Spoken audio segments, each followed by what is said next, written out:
అక్కడ ఏంటంటే ఒకవేళ అతను భోజనం మధ్యలో లేచి వెళ్ళి మళ్ళీ వస్తాడు అంటే అతని మీద కప్పుకునేటువంటి రుమాలని చక్కగా మడతపెట్టి అక్కడ పెడతారు. అది సూచన.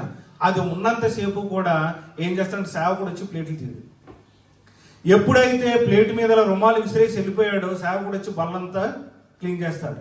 అంటే యజమానుడు ఇక్కడ ఏమని చెప్తున్నాడు? నేను ఇప్పుడే 1 నిమిషంలో మళ్ళీ రాబోతున్నాను, నా ప్లేట్ తీసేయొద్దు, నా పని ఇంకా అయిపోలేదు. యేసుక్రీస్తు ప్రభువారి యొక్క తల రుమాలు అదే సందేశము పేతురికి చెప్తా ఉన్నదండి. ఎందుకంటే లోతైనటువంటి అనుభవం కలిగి ఉన్నటువంటి పేతురితో ఆ యొక్క రుమాలు మాట్లాడుతుంది. ఏమర్థమో తెలుసా? యేసయ్య పని ఇంకా అయిపోలేదు, ఆయన తల రుమాలు ఇంకా మడత పెట్టబడి అక్కడే ఉంచబడింది. యేసు ప్రభు మళ్ళీ చెప్తున్నాడు, నేను పునరుద్ధానుడై తిరిగి లేచాను, మీ అందరికంటే ముందుగా నేను గలిలయలోనికి నేను వెళతాను, ఇంకా నా పని పూర్తి అయిపోలేదు, నేను తొందరగా దిగి రాబోతున్నాను మళ్ళీ.